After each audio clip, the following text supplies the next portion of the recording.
Parte 2. Una casa de fe. Abril de 1830 a abril de 1836. Organizaos, preparad todo lo que fuere necesario, y estableced una casa, sí, una casa de oración, una casa de ayuno, una casa de fe, una casa de instrucción, una casa de gloria, una casa de orden, una casa de Dios. Doctrina y Convenios, capítulo 88, versículo 119. Capítulo 9. Ya sea para vida o para muerte. Al domingo siguiente de haberse organizado la iglesia, Oliver predicó a la familia Whitmer y a sus amigos en Fayette. Muchos de ellos habían apoyado la traducción del Libro de Mormón, pero aún no se habían unido a la iglesia. Cuando Oliver terminó de hablar, 6 personas le pidieron que los bautizara en un lago cercano. A medida que se unían más personas a la nueva iglesia, más agobiaba a José la inmensidad del mandato del Señor de llevar el Evangelio al mundo. Había publicado el Libro de Mormón y organizado la Iglesia del Señor, pero el libro no se estaba vendiendo bien, y quienes deseaban bautizarse eran en su mayoría sus amigos y familiares. Y José todavía tenía mucho que aprender sobre el cielo y la tierra. Con frecuencia, las personas que se unían a la iglesia venían en busca de los dones del Espíritu y otros milagros sobre los cuales leían en el Nuevo Testamento. Pero el Evangelio restaurado les prometía a los creyentes algo más grande que las maravillas y las señales. Benjamín, un sabio profeta y rey del Libro de Mormón, había enseñado que si las personas se sometían al Santo Espíritu, podrían despojarse de su naturaleza pecaminosa y hacerse santos por medio de la expiación de Jesucristo. Para José, el desafío ahora era cómo hacer avanzar la obra del Señor. Él y Oliver sabían que tenían que proclamar el arrepentimiento a todas las personas. El campo estaba listo para la siega y el valor de cada alma era grande a los ojos de Dios. Pero, ¿cómo podían hacer avanzar una obra tan grande 2 noveles apóstoles? Uno agricultor y el otro maestro de escuela, ambos de poco más de 20 años.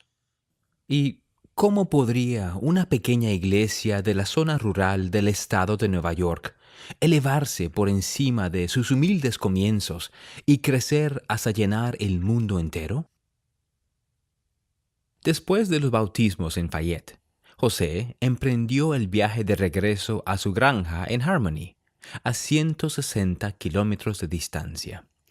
Tan ocupado como estaba con la nueva iglesia, él aún tenía que plantar sus campos, y pronto, si quería tener una cosecha productiva en el otoño. Se había retrasado con los pagos por la granja, y, si fallaban sus cosechas, tendría que encontrar otra manera de pagar su deuda al padre de Emma. De camino a casa, José se detuvo en la granja de Joseph y Polly Knight, en Colesville, Nueva York. Los Knight lo habían respaldado por mucho tiempo, pero aún no se habían unido a la iglesia.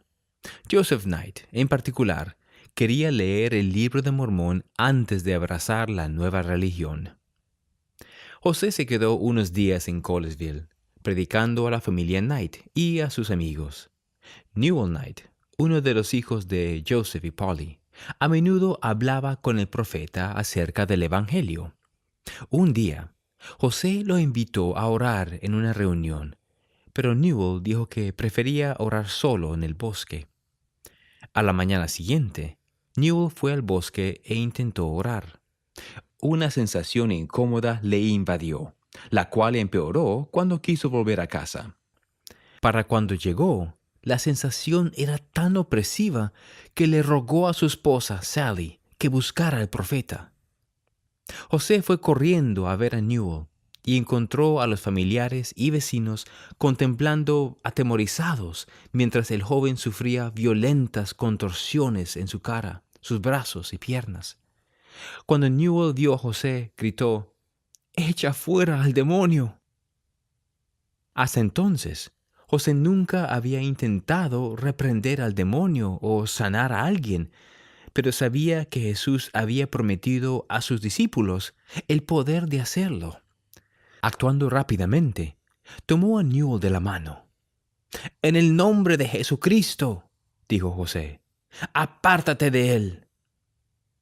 Tan pronto como habló José, las contorsiones se detuvieron. Newell se desplomó en el suelo, exhausto, pero ileso, murmurando que había visto al diablo abandonar su cuerpo. Los Knight y sus vecinos estaban asombrados por lo que José había hecho. Mientras llevaban a Newell a la cama, José les dijo que ese era el primer milagro que se había efectuado en la iglesia. «Fue hecho por Dios», testificó, «y por el poder de la divinidad». A cientos de kilómetros hacia el oeste, un granjero llamado Parley Pratt sintió que el Espíritu lo instaba a abandonar su hogar y su familia para predicar sobre las profecías y los dones espirituales que veía en la Biblia. Vendió su granja a pérdida y confió en que Dios lo bendecería por haber dejado todo por Cristo. Con tan solo algunas prendas de vestir y el dinero suficiente para hacer el viaje, él y su esposa, Thankful, abandonaron su hogar y se dirigieron al este para visitar a su familia antes de partir a predicar. Sin embargo, mientras viajaban por el canal, Parley se volvió hacia Thankful y le pidió que continuara sin él. Sintió que el Espíritu le mandaba a bajar del bote. «Volveré pronto», le prometió. «Tengo una obra que realizar en esta región». Parley desembarcó y caminó 16 kilómetros por el campo hasta encontrar la casa de un diácono bautista, quien le contó acerca de un nuevo y extraño libro que había adquirido. Afirmaba ser un registro antiguo, dijo el hombre, traducido de planchas de oro con la ayuda de ángeles y visiones. El diácono no tenía el libro consigo, pero prometió mostrárselo a Parley al día siguiente. A la mañana siguiente, Parley regresó a la casa del diácono. Abrió el libro ansiosamente y leyó la portada. Luego, pasó a la parte posterior del libro y leyó los testimonios de varios testigos. Las palabras lo atrajeron y comenzó a leer el libro desde el principio. Las horas pasaban, pero él no podía dejar de leer. Comer y dormir le resultaban una carga. El Espíritu del Señor estaba sobre él, y supo que el libro era verdadero. Parley se dirigió rápidamente al pueblo de Palmira, que quedaba cerca, con la determinación de conocer al traductor del libro.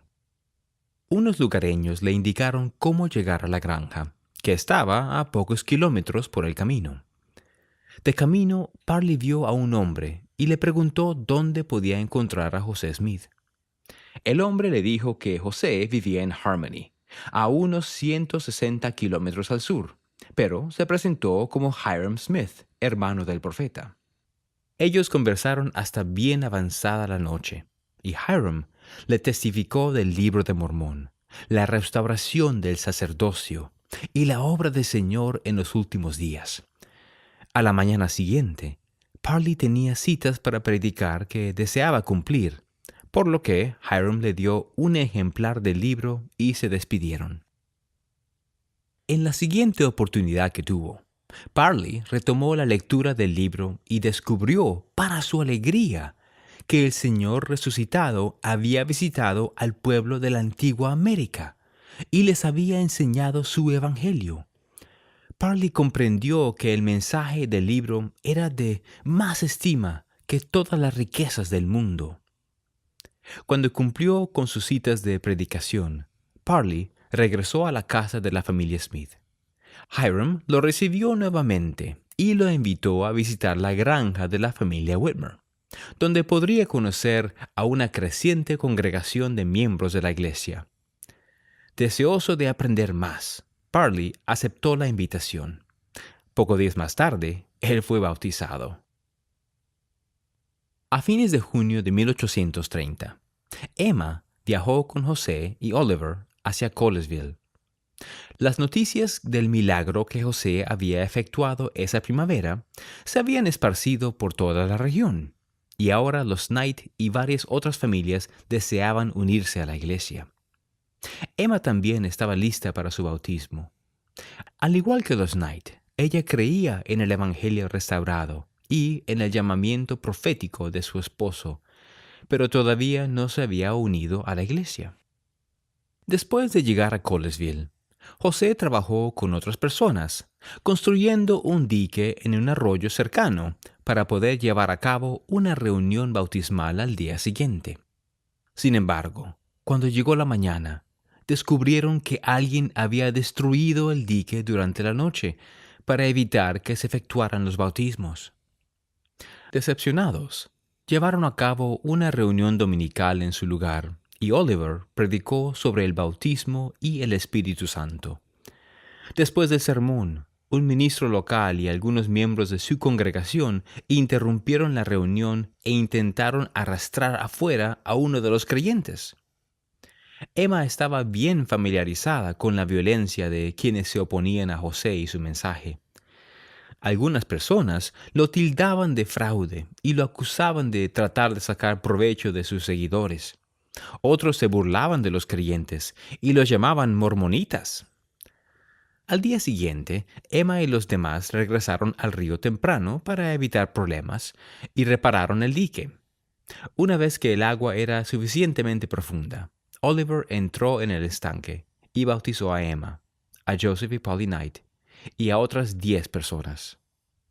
Durante los bautismos, algunos hombres se mantuvieron a lo largo de la orilla, a poca distancia, interrumpiendo con sus burlas a los creyentes. Emma y los demás trataron de ignorarlos, pero cuando el grupo regresó a la granja de la familia Knight, esos hombres los siguieron, vociferando amenazas contra el profeta por el camino. En la casa de la familia Knight, José y Oliver querían confirmar a las mujeres y los hombres recién bautizados, pero el grupo de agitadores que estaban afuera se convirtió en un ruidoso populacho de unas 50 personas. Temiendo ser atacados, los creyentes huyeron a una casa vecina, con la esperanza de terminar las confirmaciones en paz. Pero antes de que pudieran llevar a cabo las ordenanzas, un alguacil arrestó a José y lo llevó a la cárcel por causar un alboroto en la comunidad al predicar el Libro de Mormón. José pasó la noche bajo custodia, sin saber si el populacho lo capturaría y llevaría a cabo sus amenazas. Mientras tanto, Emma esperaba ansiosamente en la casa de su hermana, y tanto ella como sus amigos de Colesville oraban porque José fuera liberado sano y salvo. Durante los 2 días siguientes, José fue juzgado en la corte y fue absuelto, solo para ser arrestado y juzgado nuevamente por cargos similares. Tras su segunda audiencia, él fue liberado y regresó con Emma a su granja de Harmony antes de que ella y los hermanos de Colesville pudieran ser confirmados como miembros de la iglesia. De vuelta en casa, José empezó nuevamente a trabajar en su granja, pero el Señor le dio una nueva revelación sobre cómo debía utilizar su tiempo. «Porque dedicarás todo tu servicio a Sión», declaró el Señor. «Mas para los trabajos temporales no tendrás fuerza, porque este no es tu llamamiento». Se le dijo a José que plantara sus campos y luego partiera para confirmar a los nuevos miembros de Nueva York. La revelación creó muchas incertidumbres en la vida de Emma. ¿Cómo se ganarían la vida si José dedicaba todo su tiempo a los santos?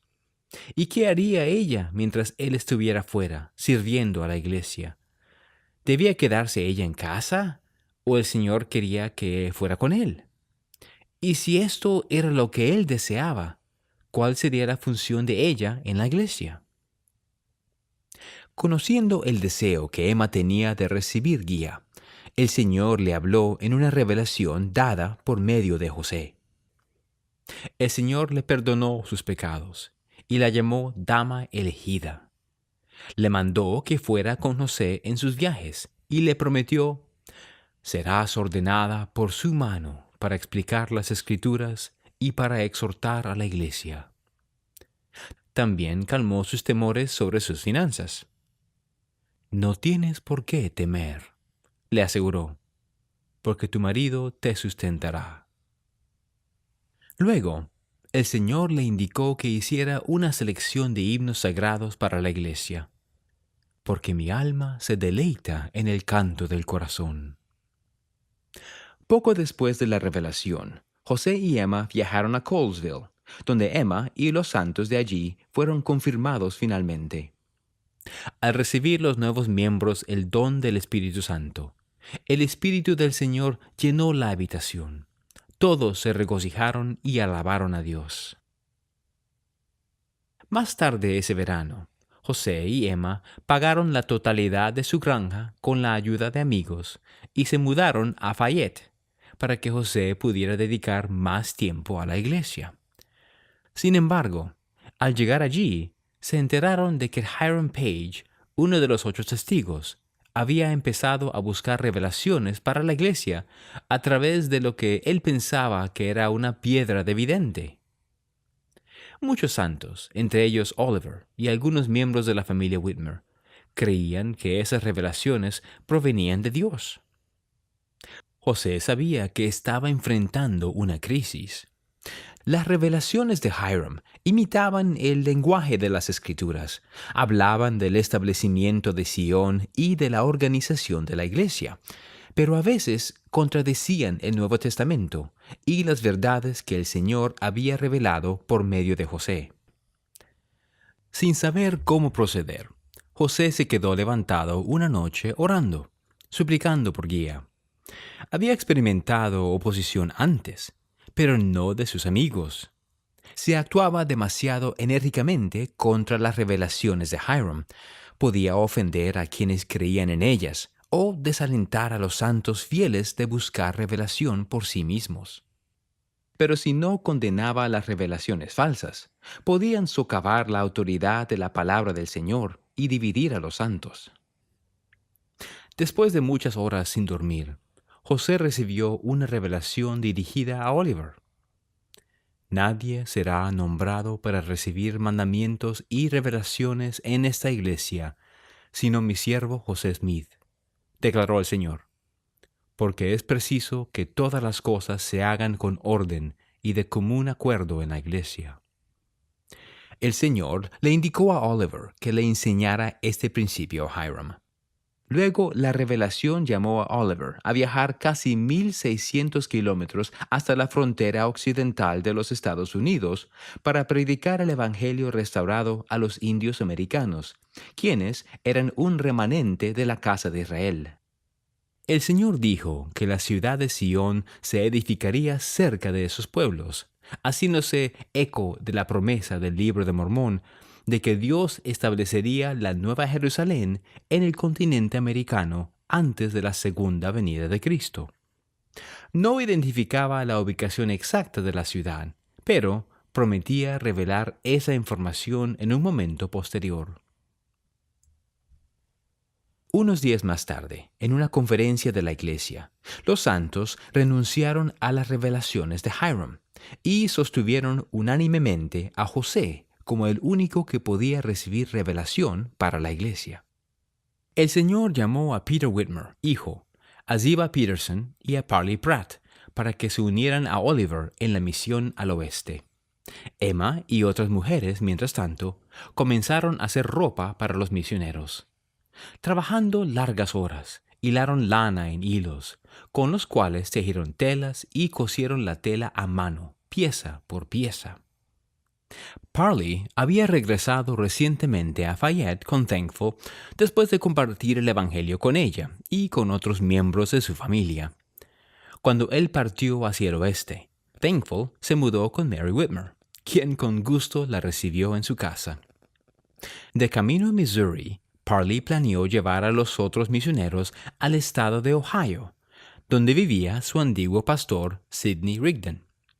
Parley confiaba que él estaría interesado en su mensaje. Ese mismo verano, en un pueblo a 2 días de camino de Fayette, Rhoda Green encontró a Samuel Smith, el hermano del profeta, en la puerta de su casa. Rhoda había conocido a Samuel anteriormente, en ese mismo año, cuando él dejó un ejemplar del Libro de Mormón en la casa de ella. Su esposo, John, era un predicador viajante de otra religión y pensaba que el libro era un disparate, pero había prometido llevarlo con él en su recorrido y recopilar los nombres de aquellos que estuvieran interesados en su mensaje. Rhoda invitó a Samuel a entrar y le dijo que nadie había mostrado interés en el Libro de Mormón hasta ese momento. «Tendrá que llevarse el libro», le dijo. «El señor Green no parece querer comprarlo». Samuel tomó el Libro de Mormón y se volvía para marcharse cuando Rhoda mencionó que ella lo había leído y que le había gustado. Samuel hizo una pausa. «Le daré este libro», le dijo, devolviéndole el ejemplar. «El Espíritu de Dios me prohíbe que me lo lleve». Rhoda se sintió profundamente emocionada al tomar de nuevo el libro. «Pídele a Dios que le dé un testimonio de la veracidad de la obra», dijo Samuel, «y sentirá una sensación de ardor en su pecho, lo cual es el Espíritu de Dios». Más tarde, luego de volver su esposo a casa, Rhoda le contó acerca de la visita de Samuel. Al principio, John se mostró reacio a orar acerca del libro, pero Rhoda lo convenció de que confiara en la promesa de Samuel. «Sé que no diría una mentira», dijo ella. «Si alguna vez hubo un buen hombre, él es uno de ellos». Rhoda y John oraron en cuanto al libro y recibieron un testimonio de su veracidad. Luego lo compartieron con sus familiares y vecinos, entre ellos el hermano menor de Rhoda, Brigham Young, y su amigo Heber Kimball. En el otoño, Sidney Rigdon, de 38 años, escuchó cortésmente mientras Parley Pratt y sus 3 compañeros testificaban de un nuevo libro de escrituras, el Libro de Mormón. Pero Sidney no estaba interesado. Durante años, él había exhortado a las personas de los alrededores del pueblo de Kirtland, Ohio, a leer la Biblia y regresar a los principios de la Iglesia del Nuevo Testamento. La Biblia siempre había guiado su vida, dijo a los misioneros, y eso era suficiente. «Usted trajo la verdad a mi vida», le recordó Parley a Sidney. «Ahora le pido, como amigo, que lea esto, por consideración a mí». «No debe discutir conmigo sobre el tema», insistió Sidney. «Pero leeré su libro y veré qué efecto tiene en mi fe».